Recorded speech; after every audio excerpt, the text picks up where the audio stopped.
కత్తి మొన మీద నెత్తుటి చుక్కలా మెరిసే ఉద్యమ ప్రస్థానం ఆమెది. ఆడోళ్ల ఆత్మగౌరవానికి నిలువెత్తు నిదర్శనం ఆమె రూపం. పడమటి దేశాన పల్లవించిన చైతన్యనాథం.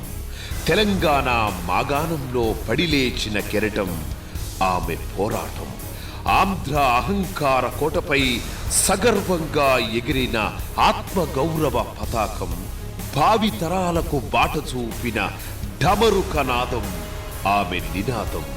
ఆమె తెలంగాణ పూదోటలో విరబూసిన బంతి పువ్వు మన కవితక్క.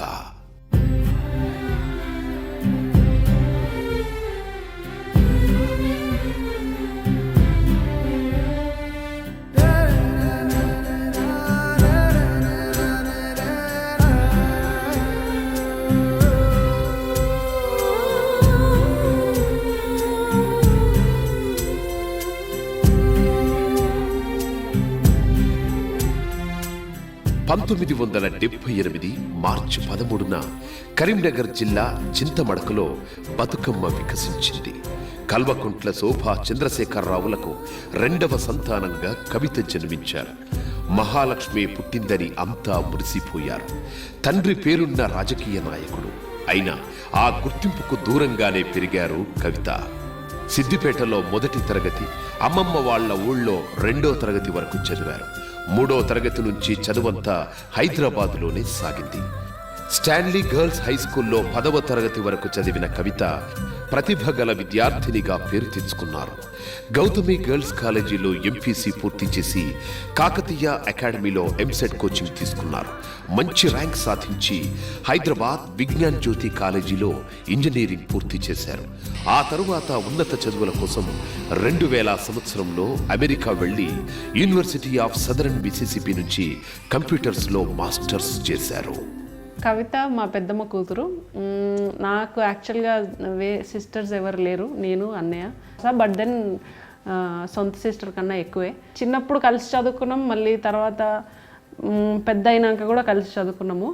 చిన్నప్పుడు కలిసి చదువుకున్నప్పుడు అయితే చాలా ఎప్పుడు ఎనర్జెటిక్గా ఉండేది. బాగా ఎప్పుడు చూసినా కూడా చాలా యాక్టివ్గా ఎనర్జెటిక్గా ఉండేది. నేను కొంచెం లేజీ టైప్గా ఉండేదాన్ని, అది బాగా ఎనర్జెటిక్గా ఉండేది. సో మా అమ్మ ఎప్పుడు దాన్ని చూపించి తిడతా ఉండేది, అది చూడు ఎంత ఎనర్జెటిక్గా ఉంది అది ఇది అని చెప్పేసి. చదువులో కూడా అంతే, బాగా చదివేది. ఏదో ఒకటి సాధించాలి, ఏదో ఒకటి చెయ్యాలి అని.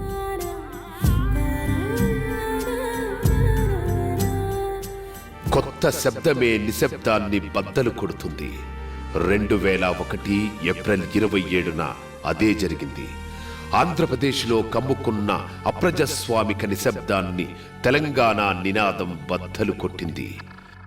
వలస పాలనలో అస్తిత్వాన్ని కోల్పోయిన పోరుగడ్డపై ఆత్మగౌరవ పతాకం రెపరెపలాడింది. తెలంగాణ అన్న పదంపై అప్రకటిత నిషేధం అమలవుతున్న రాక్షస పాలనలో దిక్కులు పిక్కటిల్లేలా జై తెలంగాణ నినాదం గర్జించింది. తెలంగాణ దిల్ హైదరాబాద్ నడిపొడ్డుపై జలదృశ్యంలో తెలంగాణ రాష్ట్ర సమితి ఆవిర్భవించింది. తరాల అణిచివేతకు వ్యతిరేకంగా తెలంగాణ ప్రజలెత్తిన రగల్ జెండా రెపరెపలు అమెరికాలో ఉన్న కవిత ఆలోచనలను కొత్త తీరం వైపు తీసుకెళ్లాయి. ఏదో ఒక రూపంలో ఉద్యమంలో తాను భాగం కావాలని ఆనాడే అనుకున్నారు కవితక్క.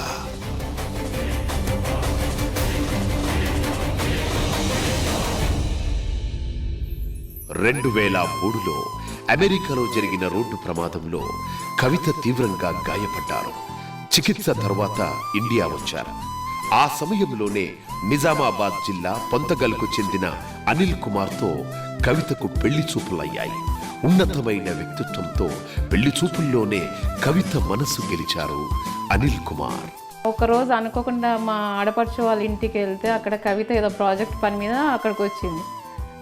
అప్పటి వరకే అనిల్ యూఎస్ నుంచి రావడము, ఒక 4-5 పెళ్లి చూపులు చూడడము, ఎవరు నచ్చకపోవడం, ఇక తిరిగి వెళ్ళిపోదాం 2 డేస్లో అని వాడు ఫిక్స్ అయిపోయి ఆ రోజు మా ఆడపడుచు వాళ్ళ ఇంటికి భోజనానికి వచ్చాడు. వస్తే కవితను చూడంగానే ఈ అమ్మాయి బాగుంది అన్నట్టు అనుకొని అక్కడే ఆన్ ది స్పాట్లో ఆ పెళ్లి చూపులు జరిగినాయి. ఇద్దరు సరే ఒకరినొకరు ఇష్టపడ్డారు. చూసిన తెల్లవారే ఎంగేజ్మెంటు, 10 డేస్కి పెళ్ళి, మళ్ళీ యూఎస్కి వెళ్ళిపోవడం. కవిత ఎప్పుడు కానీ అత్తగారి ఇంట్లో యొక్క కోడలుగా ఎప్పుడు ఫీల్ కాలేదు. ఎప్పుడు నాతో పాటు సమానంగా ఉండేది. మమ్మీ డాడీని కూడా మంచిగా ఒక కూతురులాగా మెలిగేది.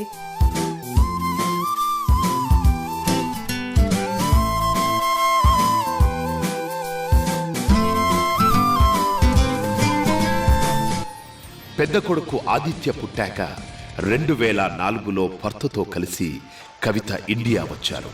అప్పటికే తెలంగాణలో ఉద్యమం నడుస్తోంది.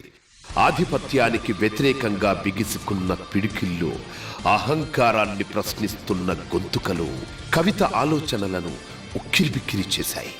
రాజకీయ ఆసక్తి ఏమాత్రం లేని కవిత కోట్లాది మందితో కలిసి తెలంగాణ కోసం కొట్లాడాలని నిర్ణయించుకున్నారు. ప్రపంచ ఉద్యమాలకు పాఠం నేర్పిన తెలంగాణ పోరాట ఘనమైన గతాన్ని, ఈ గడ్డకు తరతరాలుగా జరుగుతున్న అన్యాయాన్ని సంపూర్ణంగా అవగాహన చేసుకున్నారు.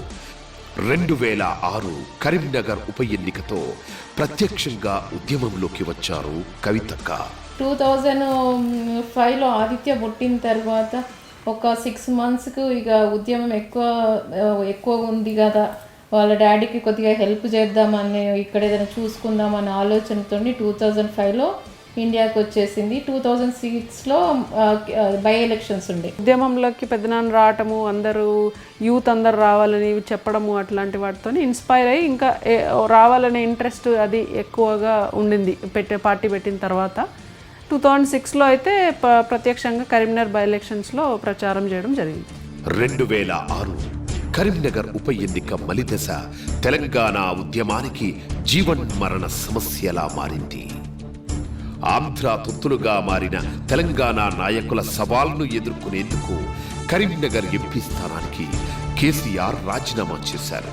పచ్చి తెలంగాణ వ్యతిరేకి అయిన నాటి ముఖ్యమంత్రి వైఎస్ రాజశేఖర్ రెడ్డి బై ఎలక్షన్లో కేసీఆర్ను ఓడించి తెలంగాణ వాదన లేనేలేదని ఢిల్లీ పాలకులకు చెప్పాలనుకున్నాడు. అధికారాన్ని, అంతులేని సంపదను అడ్డం పెట్టుకుని కుట్రలకు తెరతీశాడు. ఎన్నికల రణరంగంలో ఒకే ఒక్కడుగా నిలిచిన కేసీఆర్కు సబ్బండ వర్ణాలు అండగా నిలిచాయి. ఈ పరిణామం కవితను కదిలించింది. తమ కోసం సర్వస్వాన్ని పనంగా పెట్టిన నాయకుడి వెంట యావత్ తెలంగాణ నిలబడింది. ఉద్యమాన్ని బతికించుకోవడానికి ఆరాటపడుతోంది. అలాంటి పరిస్థితుల్లో ఉద్యమానికి దూరంగా ఉండటం ఏంటనుకున్నారు కవిత? వైఎస్ కుతంత్రాలకు తెలంగాణ సమాజం బలి కావద్దన్న ఏకైక లక్ష్యంతో కేసీఆర్కు మద్దతుగా కరీంనగర్ ఉప ఎన్నిక ప్రచారంలో పాల్గొన్నారు. ఇంటింటికి తిరిగి సీమాంధ్ర నేతల కుట్రలను వివరించారు. కేసీఆర్ను గెలిపించుకుంటేనే ఉద్యమం గమ్యాన్ని ముద్దాడుతుందన్న సత్యాన్ని అర్థమయ్యేలా చెప్పారు కవితక్క.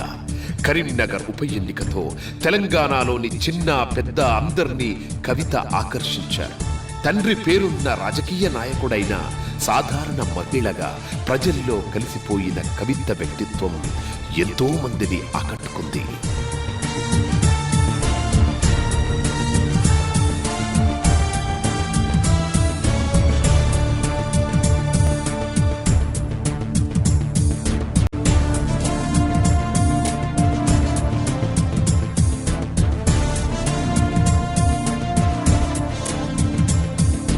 కరీంనగర్ ఉప ఎన్నిక ప్రచారంలోనే తెలంగాణలో సాంస్కృతిక పునరుజ్జీవ అవసరాన్ని కవిత గుర్తించారు. సీమాంధ్ర పాలనలో అణిచివేయబడ్డ తెలంగాణ కళలు, సాహిత్యం, సాంప్రదాయాలకు పెద్దపీట వేయాలనుకున్నారు. ఆ లక్ష్యంతోనే 2008 జూన్ 6న తెలంగాణ జాగృతి స్థాపించారు. శాతవాహనుల తొలి రాజధాని కోటిలింగాల కోటను పరిరక్షించాలన్న డిమాండ్తో జాగృతి తరపున తొలి పోరాటం చేశారు. దీంతో దిగొచ్చిన ప్రభుత్వం కోట చుట్టూ ప్రహారీ గోడ నిర్మాణం కోసం నిధులు విడుదల చేసింది.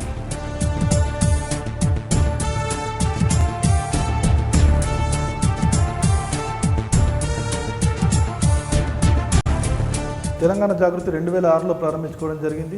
ప్రారంభించుకున్న మొదటి కాలంలో రాజకీయ ఉద్యమం బయట బలంగా ఉన్నప్పటికీ కూడా సాంస్కృతికంగా అదేవిధంగా తెలంగాణ చరిత్రకు సంబంధించిన ఆధారాలను నిక్షిప్తం చేయడం, గ్రంథస్థం చేయడము, దాని ప్రాచుర్యంలో తెచ్చే క్రమంలో రాష్ట్ర ప్రభుత్వం ఎట్లాంటి చర్యలు తీసుకోలేదు. కాబట్టి ఆనాడున్న సమైక్య పాలనకు వాళ్ళ విధానాలకు వ్యతిరేకంగా తెలంగాణ జాగృతి ప్రధానంగా ఆరంభంలో సాంస్కృతిక మరియు చారిత్రక అంశాలనే ప్రధానంగా ధ్యేయంగా తీసుకోవడం జరిగింది.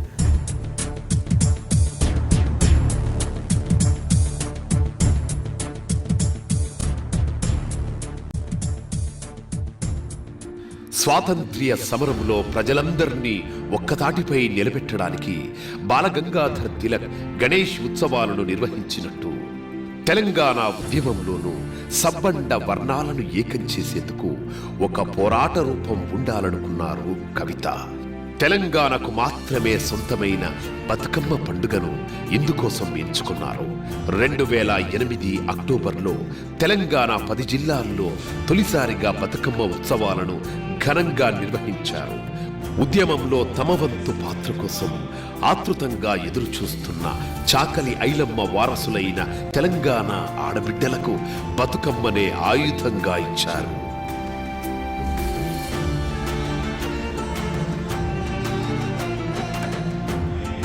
బతుకమ్మ అనేది మర్చిపోయినాం దాదాపు. అప్పటి నుంచి మా ఇంట్లో కూడా కవిత ఎప్పుడైతే మొదలుపెట్టిందో అప్పటి నుంచి అమ్మ వాళ్ళు కంపల్సరీ బతుకమ్మను తీయడం కానీ చేయడం కానీ చేస్తున్నారు. ఇప్పుడు ప్రతి ఒక్కరు ఓ బతుకమ్మ అంటే ఓ కవితక్క బతుకమ్మ అని అంటారు నాకు తెలిసి.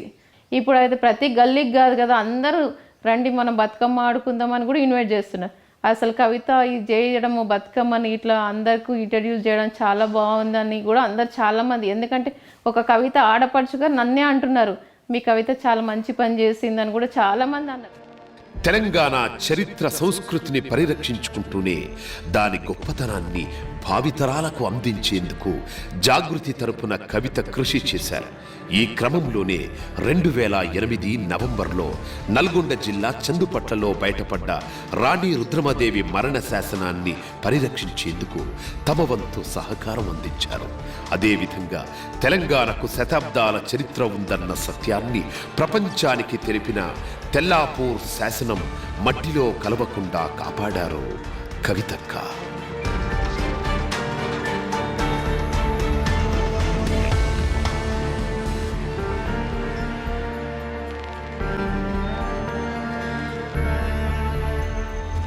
ప్రభుత్వ ప్రోత్సాహం లేక నిరుద్యోగులుగా మారిన తెలంగాణ యువతకు కవిత దారి చూపించారు.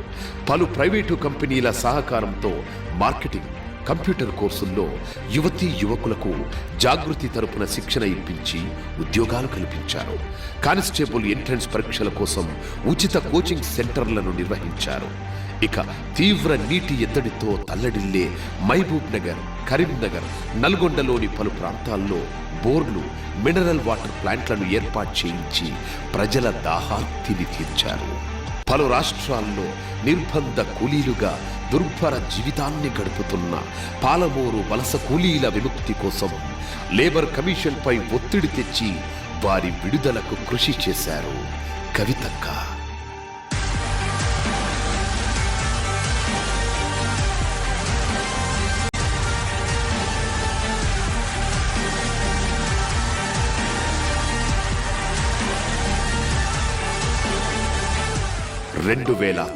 సెప్టెంబర్లో బతుకమ్మ పండుగను విశ్వవ్యాప్తం చేశారు కవిత. 10 జిల్లాలతో పాటు దుబాయ్లోను బతుకమ్మ ఉత్సవాలను జాగృతి తరపున ఘనంగా నిర్వహించారు.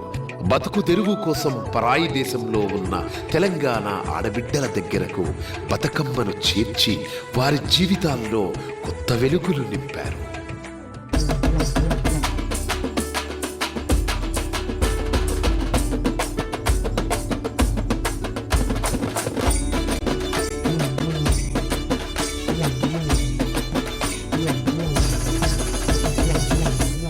ఒకవైపు జాగృతి తరపున తెలంగాణ సాంస్కృతిక పునరుజ్జీవానికి పాటుపడుతూనే మరోవైపు ఉధృతంగా సాగుతున్న ఉద్యమంలోనూ కవిత భాగం పంచుకున్నారు. ఫ్రీ జోన్కు వ్యతిరేకంగా 2009 అక్టోబర్ 21న సిద్దిపేటలో ఉద్యోగ సంఘాలు నిర్వహించిన బహిరంగ సభ విజయవంతానికి తమ వంతు సహాయాన్ని అందించారు. తెలంగాణ వచ్చుడో కేసీఆర్ సచ్చుడో అన్న నినాదం వినిపించినప్పుడు బిడ్డగా భయపడ్డా కోట్లాది మంది బాగు కోసం తండ్రి పడుతున్న ఆరాటాన్ని అర్థం చేసుకొని అండగా నిలబడ్డారు. అయితే 2009 నవంబర్ 29న ఆమరణ దీక్ష కోసం సిద్దిపేట వెళుతున్న కేసీఆర్ను అలగనూరు చౌరస్తాలో అరెస్టు చేసినప్పుడు ఆందోళన చెందారు. వెంటనే తేరుకొని జాగృతి కార్యకర్తలతో కలిసి ఉధృతమైన పోరాటం చేశారు.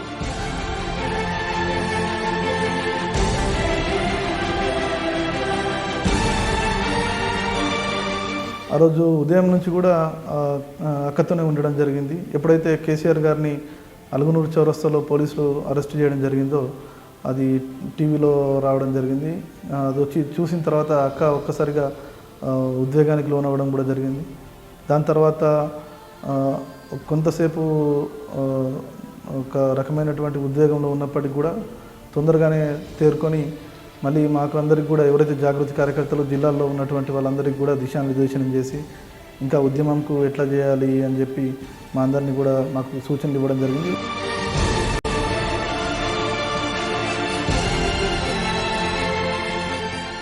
కేసీఆర్ అరెస్టుపై ఉస్మానియా, కాకతీయ యూనివర్సిటీ విద్యార్థులు సీరియస్ అయ్యారు.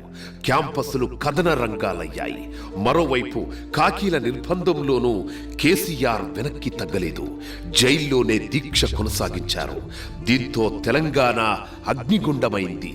దీక్ష చేస్తున్న కేసీఆర్ ఆరోగ్యం క్షీణించడంతో ఖమ్మం ప్రధాన ఆసుపత్రికి తరలించారు. ఉద్యమ సారథికి సాంఘీభావంగా యావత్ తెలంగాణ రోడ్డెక్కింది. ప్రజా ఉద్యమాన్ని చూసిన ప్రభుత్వానికి వెన్నులో వణుకు పుట్టింది. దీంతో కుట్రలకు తెరలేపింది. కేసీఆర్ దీక్ష విరమించినట్టు తప్పుడు ప్రచారం చేసింది. ఆ కుట్రలను కవిత సమర్థవంతంగా తిప్పికొట్టారు.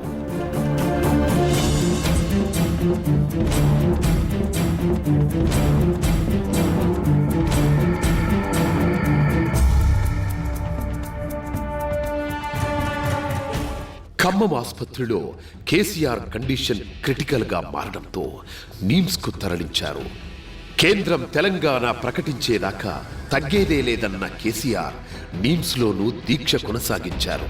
దీంతో హైదరాబాద్ బగ్గుమంది. నాటి సీఎం రోసయ్య అఖిలపక్ష సమావేశం ఏర్పాటు చేశారు. వెంటనే కేంద్రం ప్రత్యేక రాష్ట్రాన్ని ప్రకటించాలని ఆ మీటింగ్లో పాల్గొన్న అన్ని పార్టీలు డిమాండ్ చేశాయి. కేసీఆర్ దీక్ష సెగ పార్లమెంట్ను తాకింది. దేశంలోని అన్ని పార్టీలు ఉద్యమ సారథి ఆరోగ్యంపై ఆందోళన వ్యక్తం చేశాయి. వెంటనే కేంద్రం నిర్ణయం తీసుకోవాలన్నాయి. దీంతో రంగంలో దిగిన కాంగ్రెస్ అధిష్టానం ఒకే రోజు 3-4 కోర్ కమిటీ సమావేశాలు జరిపింది. చివరకు 2009 డిసెంబర్ 9న ప్రత్యేక రాష్ట్రాన్ని ఏర్పాటు చేస్తున్నట్టు కేంద్ర హోంమంత్రి హోదాలో చిదంబరం ప్రకటించారు. సెంట్రల్ స్టేట్మెంట్తో కేసీఆర్ దీక్ష విరమించారు. The process of forming the state of Telangana will be initiated. An appropriate resolution will be moved in the state assembly. We have requested the Chief Minister of Andhra Pradesh to withdraw the cases filed on or after November 29, 2009 against all the leaders, students and others associated with the present agitation. కేంద్ర ప్రభుత్వ ప్రకటనతో తెలంగాణ వ్యాప్తంగా సంబరాలు అంబరాన్నంటాయి. అయితే సీమాంధ్ర నాయకుల కుట్రలు కుతంత్రాలు తెలిసిన కవితక్క కీడును శంకించారు. ఆమె భయపడినట్టే డిసెంబర్ 9 ప్రకటన తర్వాత రాష్ట్రంలో రాజకీయం రంగులు మార్చింది. పార్టీలకు అతీతంగా సీమాంధ్రులంతా ఏకమయ్యారు. ఎన్టీఆర్ ట్రస్ట్ భవన్ కేంద్రంగా రాజీనామాల డ్రామా షురువైంది. చంద్రబాబు నాయుడు, నాటి స్పీకర్ కిరణ్ కుమార్ రెడ్డి రాత్రికి రాత్రి కుట్రలను తెరలేపారు. సీమాంధ్రలో కృత్రిమ సమైక్య ఉద్యమాన్ని పుట్టించారు.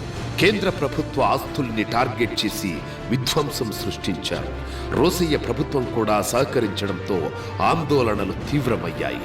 దీంతో డిసెంబర్ 23న కేంద్రం మరో ప్రకటన చేసి ప్రత్యేక రాష్ట్ర ఏర్పాటు ప్రక్రియకు బ్రేకులేసింది. తెలంగాణ కాంగ్రెస్, టీడీపీ ఎమ్మెల్యేల చేతగానితనం తోడవడంతో నోటికాడికొచ్చిన ముద్ద కిందపడింది.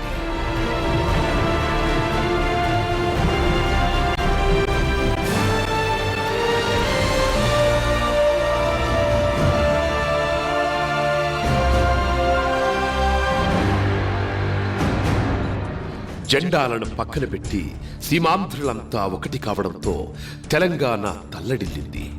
దీంతో మరోసారి ఉద్యమ సారథి కేసీఆర్ రంగంలోకి దిగారు.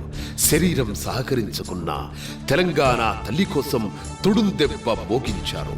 కాంగ్రెస్ సీనియర్ నేత జానారెడ్డి ఇంటికెళ్లి తెలంగాణ ప్రజా ప్రతినిధులను ఐక్యం చేసేందుకు ప్రయత్నించారు. జాయింట్ యాక్షన్ కమిటీ ఏర్పాటులో కీలక పాత్ర పోషించారు. దానికి కోదండరాం లాంటి వివాదరహితుణ్ణి చైర్మన్గా నియమించి ఉద్యమ బాధ్యతలు అప్పగించారు.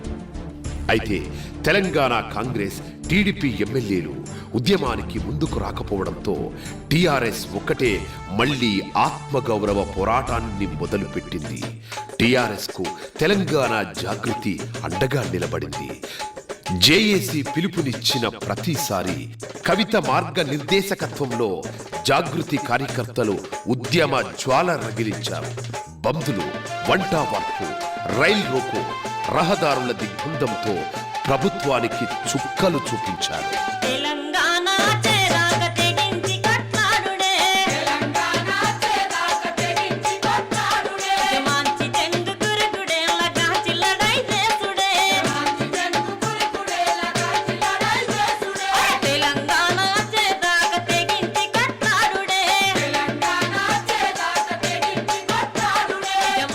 తెలంగాణ ఏర్పాటు ప్రకటనను కేంద్రం వెనక్కి తీసుకోవడంతో 2010 ఫిబ్రవరిలో ఉస్మానియా రణరంగమైంది. ప్రభుత్వ చర్యను నిరసిస్తూ విద్యార్థులు ఉద్యమ జ్వాలను రగిలించారు. అయితే క్యాంపస్ను యుద్ధ భూమిలా మార్చిన సీమాంధ్ర ప్రభుత్వం పోలీసులతో విద్యార్థులపై పాశవిక దాడులు చేయించింది. ఈ రాక్షస చర్యలను కవిత తీవ్రంగా ఖండించారు. లాఠీచార్జిలో గాయపడ్డ విద్యార్థులను పరామర్శించిన కవిత పోలీసులపై చర్య తీసుకోవాలంటూ మానవ హక్కుల కమిషన్ను ఆశ్రయించారు. అప్పటి నుంచి ఎప్పుడూ ఉస్మానియా విద్యార్థులపై పోలీసుల దమనకాండ జరిగిన కవితక్క అండగా నిలబడ్డారు. హాస్టళ్లు మూసివేసి విద్యార్థులను ఆకలితో చంపాలనుకున్న కిరణ్ కుమార్ సర్కారెత్తుల్ని చిత్తు చేశారు. హాస్టళ్లు బంద్ చేసిన ప్రతిసారి వందలాది విద్యార్థుల కడుపు నింపారు కవిత.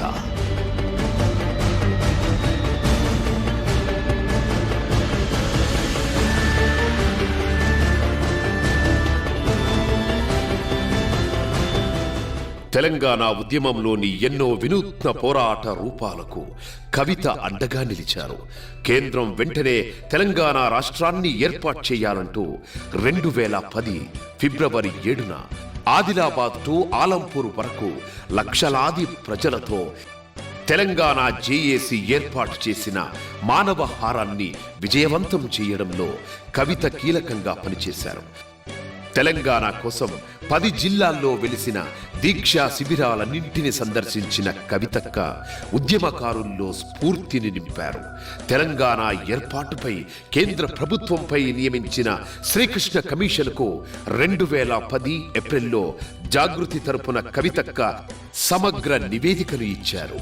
తెలంగాణ చరిత్ర, సీమాంధ్ర పాలనలో జరిగిన అన్యాయాల గురించి వివరాలు, సాక్ష్యాలతో అందులో ప్రస్తావించి కమిటీ సభ్యుల ప్రశంసలు పొందారు.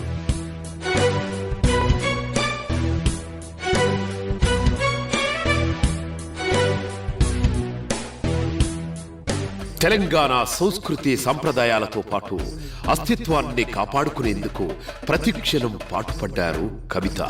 అందులో భాగంగానే చారిత్రక లాల్ దర్వాజాతో పాటు మహంకాళి ఉత్సవాల్లో పాల్గొని అమ్మవారికి బోనం సమర్పించారు.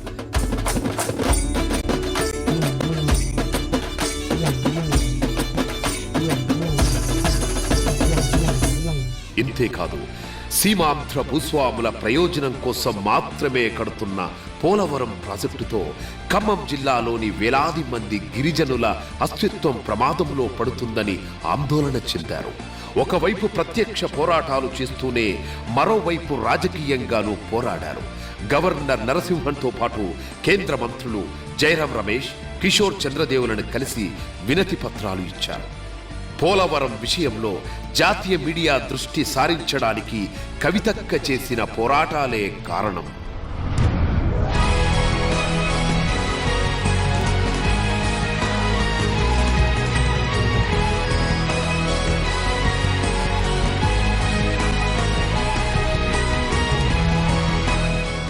సమైక్య పాలనలో తీవ్రంగా నష్టపోయిన తెలంగాణ న్యాయవాదులకు కవిత సంపూర్ణ మద్దతు తెలిపారు.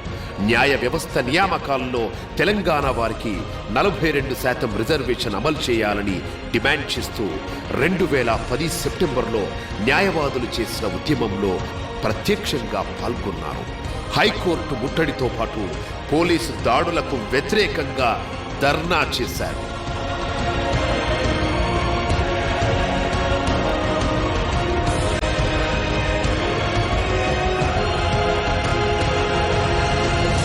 బతుకమ్మ పండుగకు విస్తృత ప్రచారం కల్పించాలన్న లక్ష్యంతో 2010 అక్టోబర్లో కోటి బతుకమ్మల జాతరను ఘనంగా నిర్వహించారు. హైదరాబాద్లో జరిగిన ముగింపు వేడుకలకు లక్షలాది తెలంగాణ ఆడపడుచులు వచ్చి బతుకమ్మ గొప్పదనాన్ని ప్రపంచానికి చాటారు.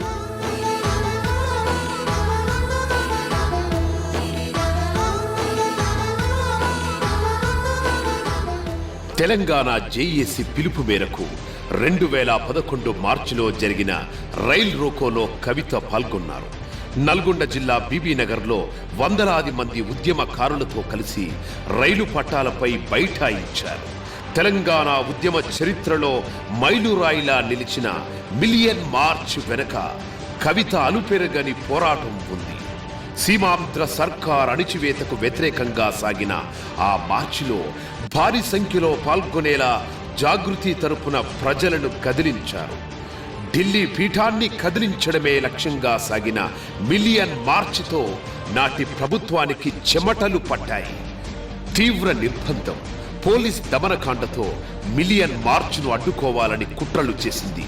కానీ ఆ కుతంత్రాలను చీల్చి చెండాడుతూ 2011 మార్చి 10న ట్యాంక్ బండ్ పై తెలంగాణ సబ్బండ వర్ణాలతో పాటు కవిత జైత్రయాత్ర చేశారు. బారికేడ్లు, ఇనుప కంచెలను పీకి పారేసి తెలంగాణ జెండా ఎగరేశారు. సూర్యుడితో పోటీ పడుతూ ఆకాశంలో ఎగిరిన ఆ జెండా రెపరెపలను చూసి కవితక్క గుండె ఉప్పొంగింది.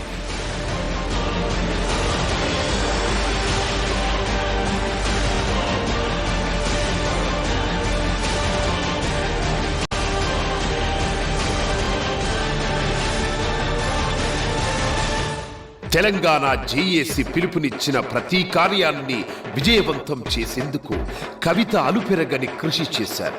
తెలంగాణ ఆకాంక్షను కేంద్ర ప్రభుత్వ దృష్టికి తీసుకెళ్లే లక్ష్యంతో 2011 జూన్ 19న తెలంగాణ జేఏసీ వంటా వార్పు నిర్వహించింది. 10 జిల్లాలతో పాటు గ్రేటర్ హైదరాబాద్లో ఇంటింటికి తిరిగి ప్రజలను కవితక్క చైతన్యపరిచారు. ఫలితంగా జూన్ 19న లక్షలాది మందితో హైదరాబాద్ రోడ్లపై వంటా వార్పు నిర్వహించారు. తెలంగాణ సిన్నోడా నీ ఆట పాటకు పల్లె సీమలు ఊగిసలాడాలా, ఉద్యమ ముద్రితమయ్యేలా, కత్తిని మించిన కంఠాన్నెత్తి పాడర ఇవ్వాలా, మన వీరుల త్యాగాల జిల్లాలన్నీ గేరిల్లాలై దండులో సాగేలా, నువ్వే ముందర ఉండాలా. మలిదశ తెలంగాణ ఉద్యమంలో మహోజ్వల పోరాటంగా చరిత్రకెక్కిన సకల జనుల సమ్మెలోనూ కవిత కీలకంగా పనిచేశారు. 2011 డిసెంబర్ 13న ప్రారంభమైన సకల జనుల సమ్మెలో పాల్గొని ప్రభుత్వ ఉద్యోగులతో సమావేశమై వారిలో సమరోత్సాహాన్ని నింపారు. ఉద్యోగులపై ఈగ వాలనీయకుండా ప్రభుత్వ దమనకాండను సమర్థవంతంగా ఎదుర్కొంటూ సమ్మెను శిఖరాగ్రానికి చేర్చడంలో తన వంతు పాత్రను సమర్థవంతంగా పోషించారు. 42 రోజుల ఉధృతంగా సాగిన సకల జనుల సమ్మెలో ఆర్టీసీ, సింగరేణితో పాటు కేంద్ర ప్రభుత్వ ఉద్యోగులు కూడా సకల జనుల సమ్మెలో పాల్గొనడంలో కవితక్క కీలకంగా పనిచేశారు. జీతాల కోసం కాకుండా తెలంగాణ భవిష్యత్ కోసం ఉద్యమించిన ఉద్యోగుల కోసం విరాళాలు సేకరించారు. కదిలింది తెలంగాణ కదనాన కాలు దూవి ఇక రాష్ట్రమొచ్చేదాకా రణరంగమాగదంటూ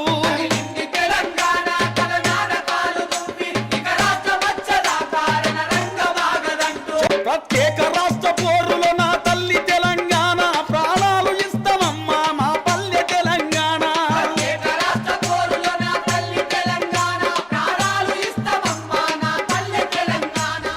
రాజ్యాంగ నిర్మాత డాక్టర్ బాబాసాహెబ్ విగ్రహాన్ని అసెంబ్లీ ఆవరణంలో ప్రతిష్ఠించాలన్న డిమాండ్తో కవిత చారిత్రక ఉద్యమాన్ని చేశారు. ఇదే డిమాండ్తో వేలాది మందితో 2011 ఏప్రిల్లో హైదరాబాద్ ఇందిరా పార్కు దగ్గర 48 గంటల పాటు దీక్ష చేశారు.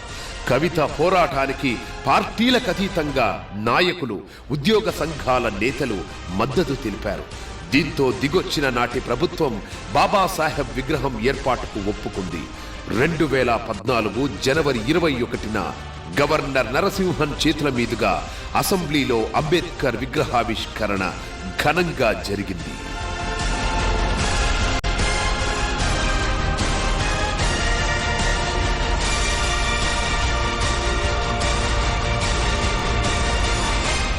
సకల జనుల సమ్మె తరువాత నిరాశలో కూరుకుపోయిన తెలంగాణ సమాజాన్ని సాగరహారం తట్టిలేపింది. ప్రపంచ ఉద్యమ చరిత్రలో ఎక్కడా జరగనట్టు 2012 సెప్టెంబర్ 30న నెక్లెస్ రోడ్లో జరిగిన సాగరహారంలో కవిత కీలక పాత్ర పోషించారు. పుడుతొక్కటి సత్తె రెండు రాజిగా ఒరే రాజిగా ఎత్తుర తెలంగాణ జెండ రాజిగా ఒరే రాజిగా. ఏఏసీలో ఉన్నటువంటి పొలిటికల్ జాయింట్ యాక్షన్ కమిటీ ఇచ్చినటువంటి పిలుపు మేరకి సాగరహారంలో ట్యాంక్ బండ్ దగ్గర నెక్లెస్ రోడ్లో జరిగినటువంటి కార్యక్రమం ఏదైతున్నదో మేడం గారితో మేము కూడా కలిసి పనిచేయడం జరిగింది. రైల్ రోకో కార్యక్రమం ఏదైతున్నదో అందులో మేడంని ఆ రోజు అర్ధరాత్రి అరెస్ట్ చేయడం జరిగింది. మేడం అరెస్ట్ అయిందని చెప్పి తెలియగానే అర్ధరాత్రి దాదాపు 1 నుండి 2 గంటల ప్రాంతంలో అక్కడికి వెళ్ళి అప్పుడున్నటువంటి కాంగ్రెస్ గవర్నమెంట్ కిరణ్ కుమార్ రెడ్డి ప్రభుత్వం ఆ రోజు ఫిట్నెస్ ఇవ్వకుండా జైలు పంపించే కుట్ర చేసి బెయిల్ ఇవ్వకూడదనే కుట్ర చేస్తే ఫిట్నెస్గా ఉంది అని చెప్పేసి అక్కడ ఉన్నటువంటి డాక్టర్లతో సర్టిఫై చేయడం జరిగింది.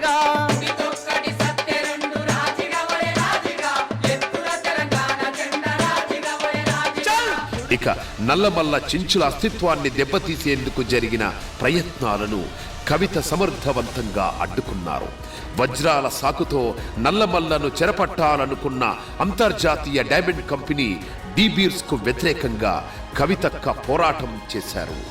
ఎన్ఎండిసిలో ఫిర్యాదు చేసి డీబీర్స్ వజ్రాల వేటను ఆపించారు.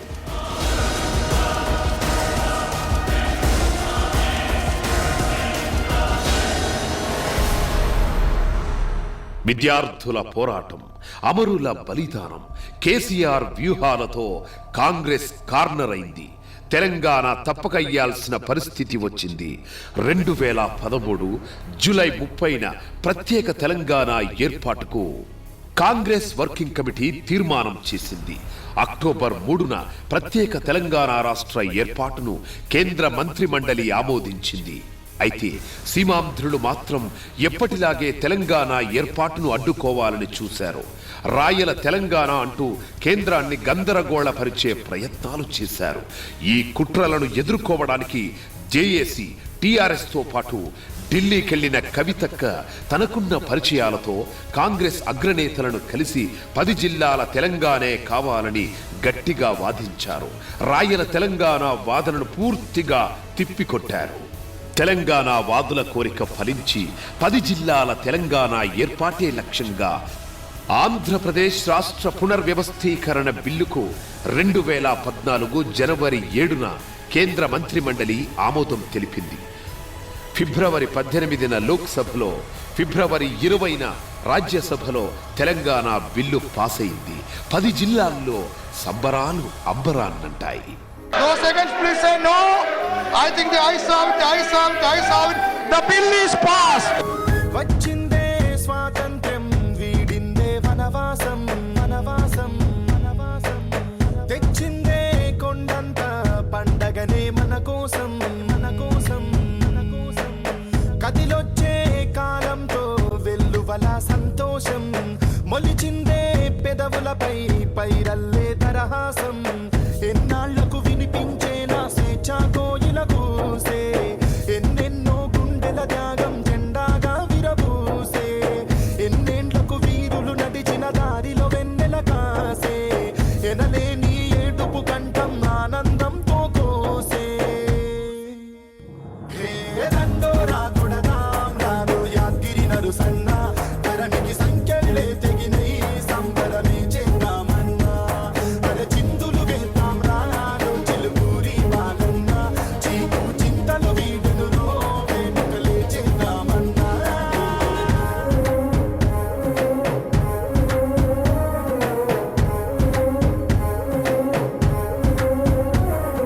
60 ఏళ్ల కల నెరవేరింది. ఆత్మగౌరవ పతాకం రెపరెపలాడింది. ప్రత్యేక తెలంగాణ ఏర్పడింది. రాజ్యాధికారం సంపాదించి పెట్టిన మట్టి మనుషులు తమను తాము పాలించుకునే మహత్తర సందర్భం కోసం ఎదురు చూశారు. అదే సమయంలో తెలంగాణను ఎలాగైనా తమ కబంధ హస్తాల్లో బంధించాలని సీమాంధ్ర పెత్తందారులు కుట్ర చేశారు. సీమాంధ్ర పార్టీల్లోని తమ తాబేదారుల సహాయంతో తెలంగాణలో అధికారం చెలాయించాలని కుట్రలు పన్నారు. ఈ పరిణామాలు కవితను ఆలోచనలో పడేశాయి.